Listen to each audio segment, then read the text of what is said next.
it is Nina. You're watching Fairy Chamber channel. Continue my series on Sami people and Sami mythology and folklore.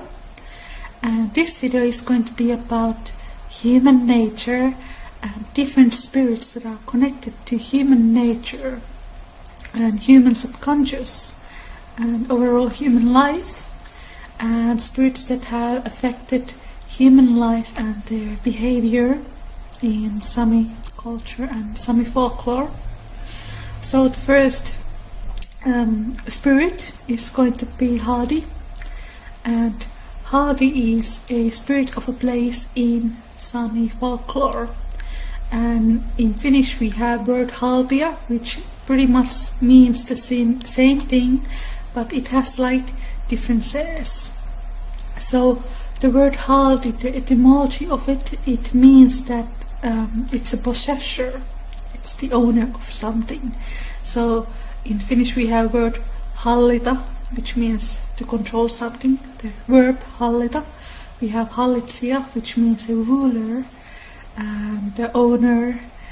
So the Haltija, it is the owner of some place or something. So it's like umbrella term for all the spirits. They are like possessors.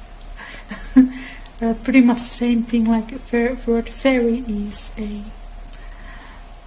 umbrella term for nature spirit. So Haltija in Sami and Finnish context, it has similar meaning. It is also very much connected to the whole concept of shamanism, because when shaman would get into the trance state, people were said that they are langeta loven, they are opening the door to the spirit world, and also that they are Haltija and halus, possessed by Haltija or the spirit. So the whole concept of Haltija, it is connected with the spirit worlds and owning something.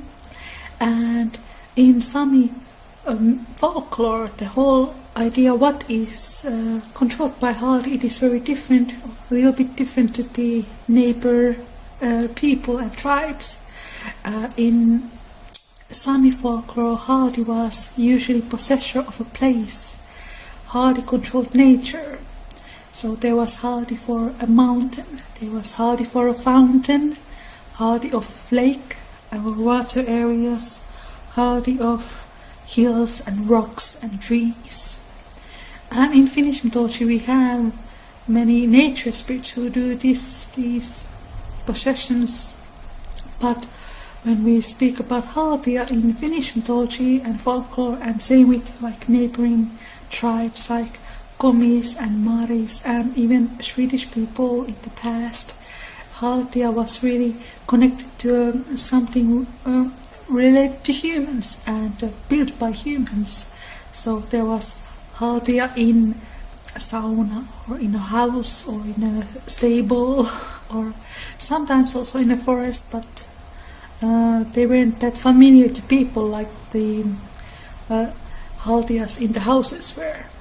But then in Sami folklore, the Haltija that was control of the forest, the Haltija that was control of the tree or a rock, that was more familiar to the people than the Haltija that they had in the house.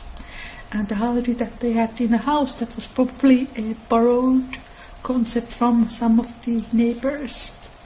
And the Sami people, there are these written records that they were more familiar and comfortable with these Haltijas that were living in nature than the Haltijas that were in the corner of the house or living behind the oven. They were seen as a bit more scary than the ones that lived in nature. But this also depicts the wonderful nature connection that Sami people had in the past, and many of them still have today, compared to some of the neighbor tribes. Many of the Finnish people do have good nature connection, but it is slightly different. The Sami people, they did not do sacrifices for the Haltija. They did not try to communicate with them that way. But there was this certain level of respect that people had when they were in a place that was believed to be owned by Haltija, like anywhere in nature, it was important to behave respectfully in the company of Haldi. Otherwise, Haldi might come and curse you or do some way much worse than that. So in Iceland, there had been, still in last century, motor roads being shifted or the place has been moved because they were crossing place where Haldi people lived. And it has been the same in Ireland last century, that some of the buildings and motorways, the place had been shifted somewhere else because that was erupting the ferries. So that is one example how people still have had respect for these creatures in the nearby past. And there's different types of these Haldis in Sami mythology. And then we have these spirits that were more maleficent and were more dangerous to human beings. And then we have the spirits that were more close to human beings and spirits that were seek to advice and guidance. And some of these spirits were called Passivekka, and when we translate it, that means the holy people. So Passivekka was the spirits of shamans, witches, wise men and wise women and midwives that had passed away long time ago, but their spirits still lived in the underworld. The living people might seek their advice through dreams or shamanistic journeys. So a very famous shaman from the past might give you advices in the dream world when you would know exact questions to ask. So Passivekka, they go to the category of helpful spirits and guidance spirits. Then we have more evil ones like Gettanas, and this creature is borrowed from Scandinavian mythology, and it is this like a giant / goblin creature that is quite stupid and very greedy, and they are very much connected with stones.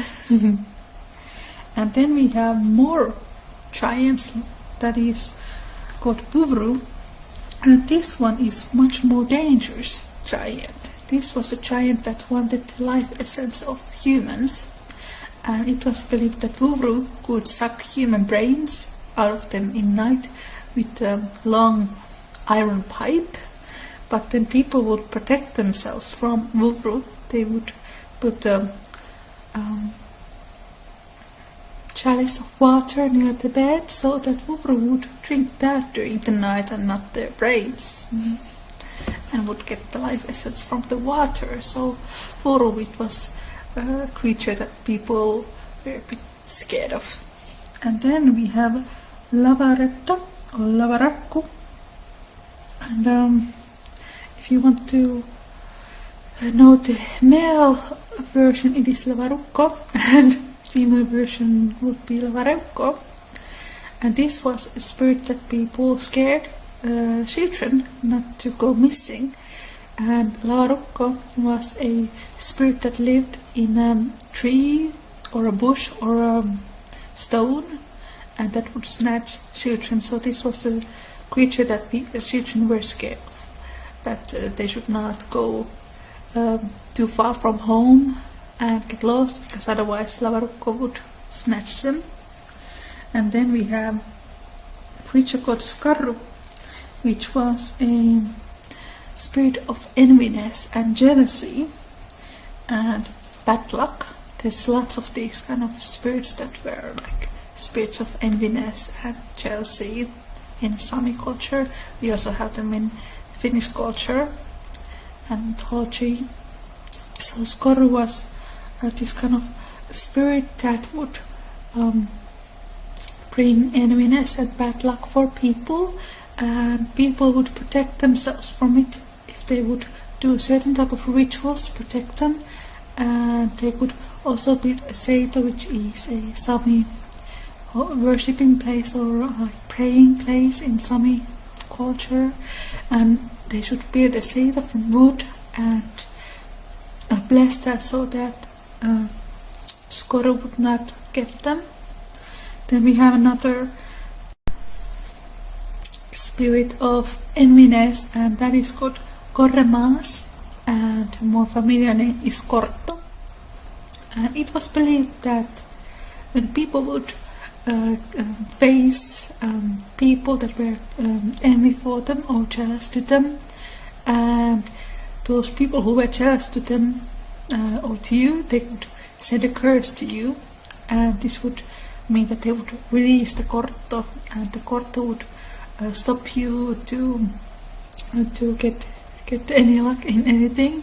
You might lose your family, or your guns would not work when you would go hunting, or you would not get any fish when you go fishing. So Korto would be that kind of bad luck rush person would get, that another person who was jealous of them would send to them if they did not like them.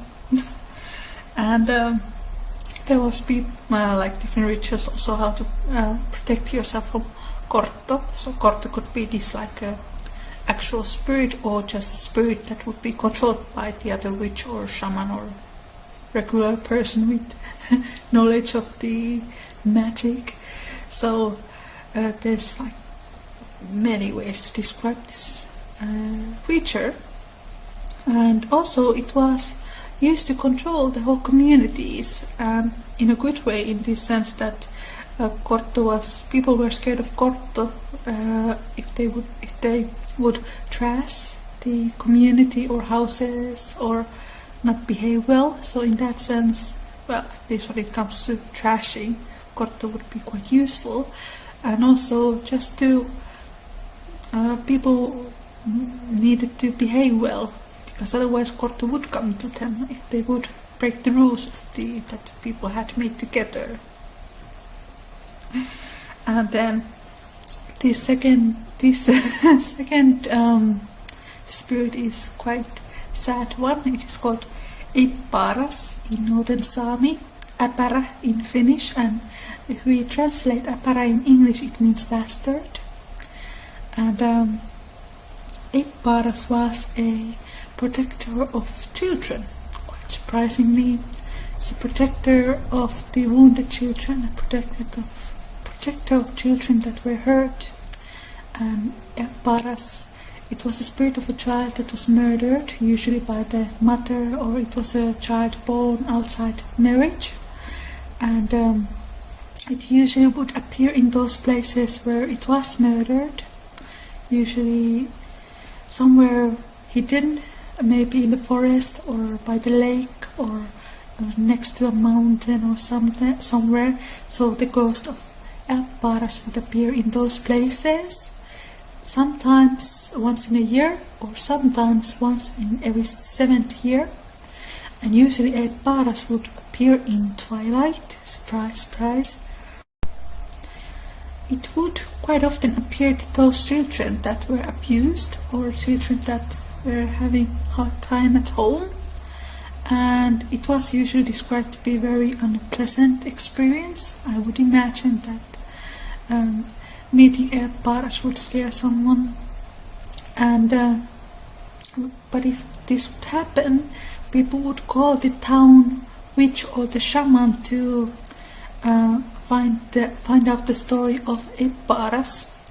And when they would find out who was this person who did injustice to Aaras and to this child, that Aaras would appear, then Aaras would continue its journey to the spirit world or reincarnate to this world. And in Christian times, when Aaras appeared, one way to release the soul of it was to catch it and try to baptize it. Then we have spirits that are related to dreaming and sleeping and dream world.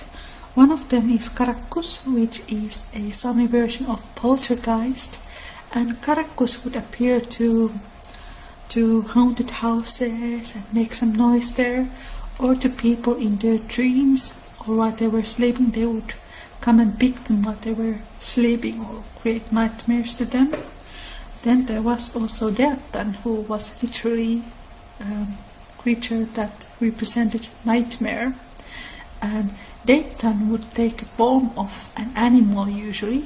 Quite often it was a bird when we are talking about Sami folklore, and Deatan would go to the human while they were sleeping, and they would sit on their chest and press the chest so that that would create the nightmares to the person. Then we have Veikka, which is reflection, and in Finnish language we also call this as etiäinen, and this word is also used by the Sami people in Finnish speaking areas. And etiäinen, it